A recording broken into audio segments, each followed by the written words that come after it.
Geraldo, nós que fazemos o movimento sindical, estamos muito preocupados o que vem para toda a categoria de todo o Brasil com essa reforma trabalhista. Qual é o prejuízo que vai trazer para os trabalhadores se caso essa reforma trabalhista passar?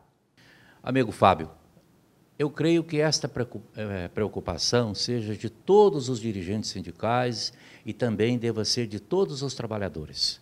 Nós vamos enfrentar uma situação nunca vista na história do Brasil. Eu já tenho 65 anos de idade, já vi muita coisa feia, muita coisa bonita ao longo de minha vida. E posso lhes assegurar que nunca vi nada igual esta reforma trabalhista. Ela vai representar um retrocesso de mais de 100 anos na história do Brasil. A pergunta é sobre o intervalo da intrajornada. Quem já goza do intervalo da intrajornada de 1 hora? Caso a reforma trabalhista seja aprovada, o intervalo pode ser reduzido para 30 minutos? E você fez uma pergunta muito pertinente. Hoje é assegurado a todos os trabalhadores, não importando a categoria, o intervalo para repouso e alimentação de no mínimo 1 hora, de no máximo 2. Isto pelo artigo 71 da CLT. E o TST vai além. Se a empresa não considera o intervalo integralmente, ou seja, com a duração de 1 hora, terá de pagá-lo com o acréscimo de 50%.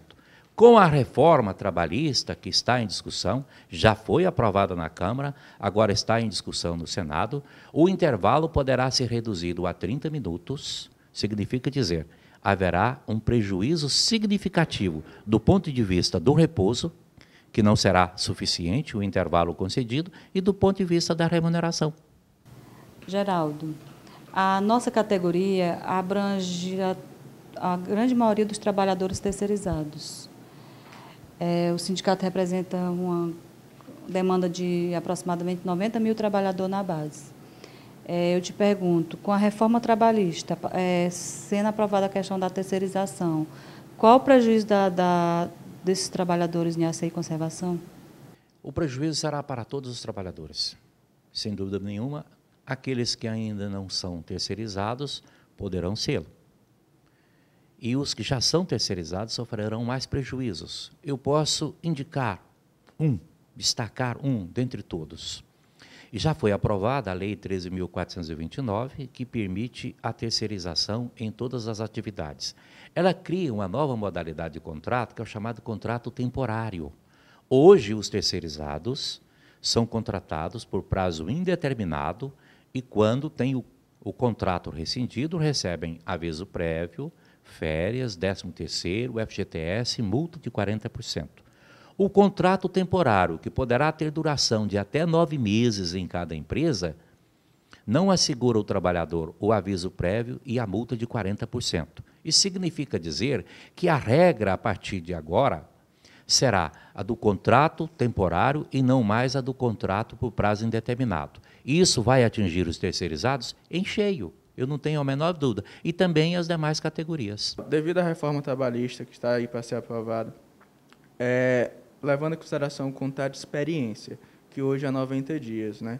Qual é o novo prazo para o contrato de experiência e qual é a forma desse contrato? Ele pode ser fracionado, ele pode ser parcelado, ou seja, o funcionário pode cumprir hoje 30 dias de experiência e depois pausar e depois continuar o contrato de experiência dele? Como é que funciona isso hoje com a reforma? Felipe, o contrato de experiência que hoje conhecemos, que é previsto no artigo 443 da CLT, com duração de até 90 dias, desaparece e será substituído pelo contrato temporário, que poderá ter a duração de até 9 meses na mesma empresa.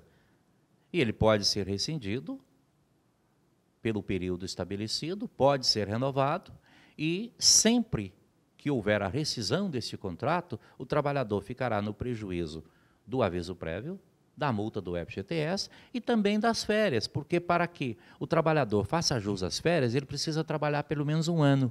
E o tempo de duração do contrato será de, no máximo, 270 dias, ou seja, 9 meses, então ele não vai adquirir o direito às férias. Ele vai recebê-las de forma indenizada, mas não vai poder gozá-las. E, além desse contrato temporário, há outro que é o chamado contrato intermitente. O que é o contrato intermitente? Nada mais é do que o biscateiro que eu ouvia falar quando eu era menino. É o bico.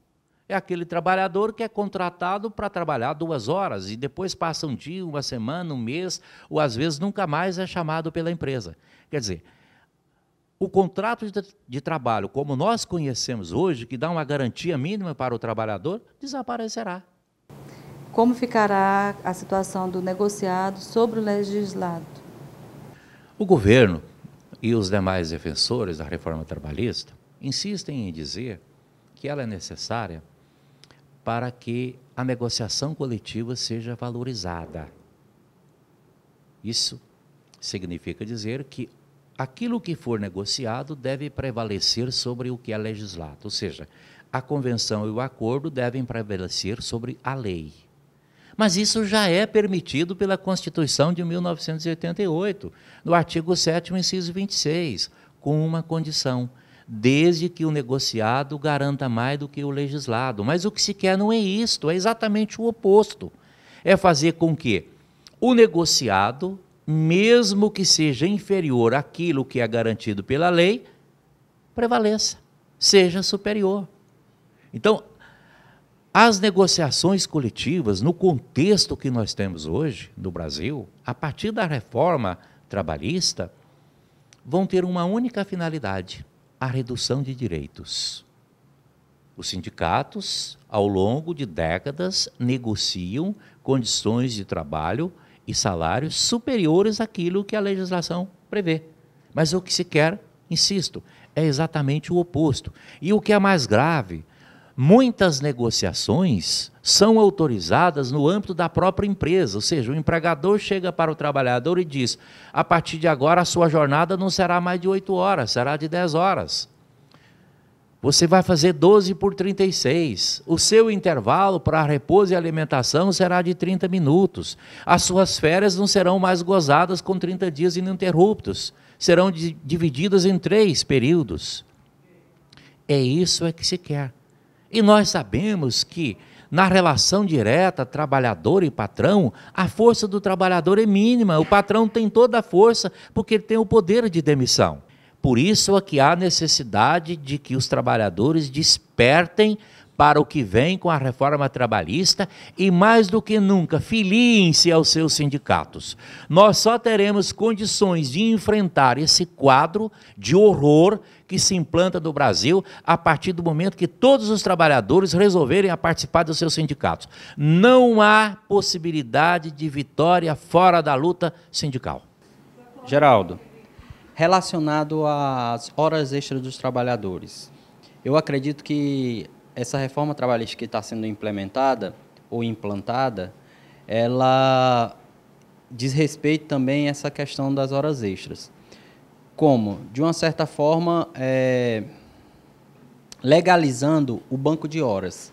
Qual o prejuízo que os trabalhadores podem ter nessa questão da legalização do banco de horas?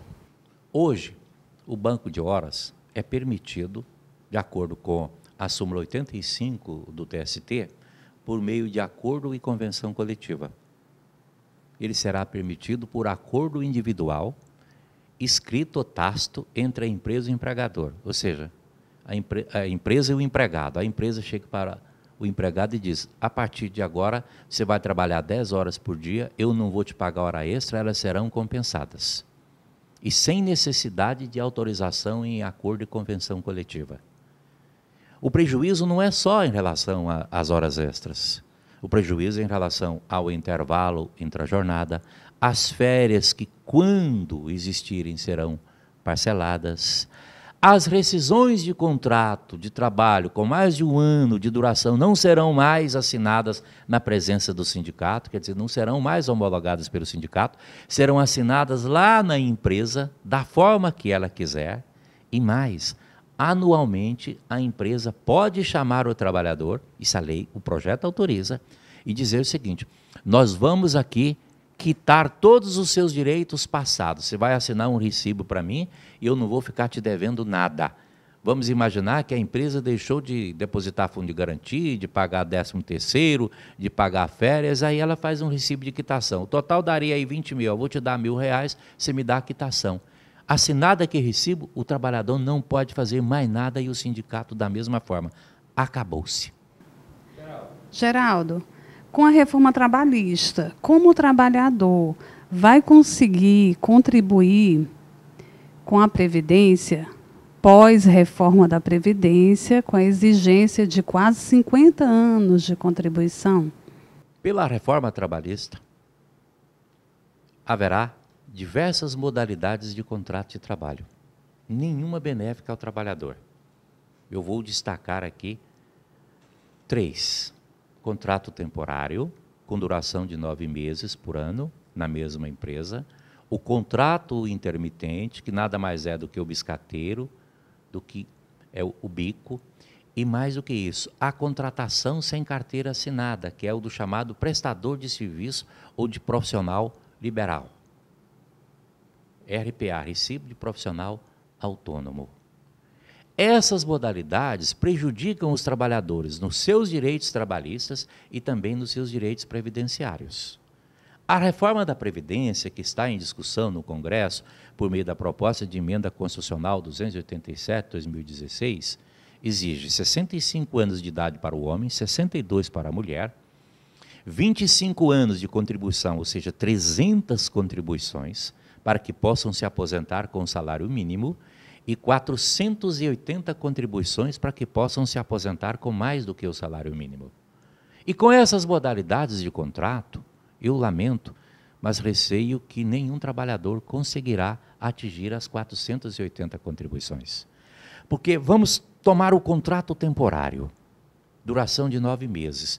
Vamos imaginar que ao longo de toda a sua vida o trabalhador tem a sorte de conseguir ficar 9 meses empregado por ano. Ele vai precisar de 53 anos de trabalho para atingir as 480 contribuições.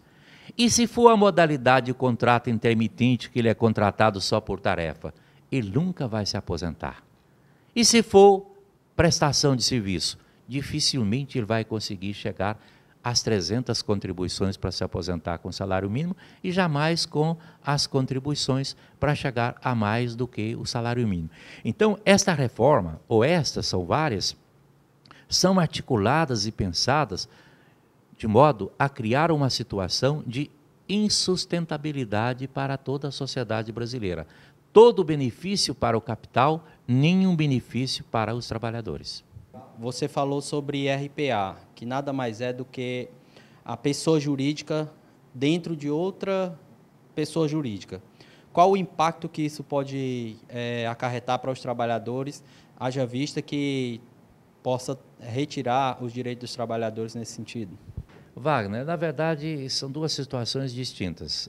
A chamada pejotização, ou pessoa jurídica, é uma das modalidades de prestação de serviço sem a carteira assinada. Mas, necessariamente, a prestação de serviço não implica a contratação como pessoa jurídica, pode ser por meio do chamado Recibo de Profissional Autônomo, que é o RPA. Ambas modalidades retiram todos os direitos dos trabalhadores. Aviso prévio, férias, 13º, fundo de garantia.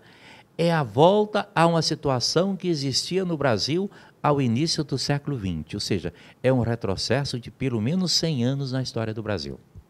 Caros trabalhadores, permitam-me deixar-lhes uma mensagem.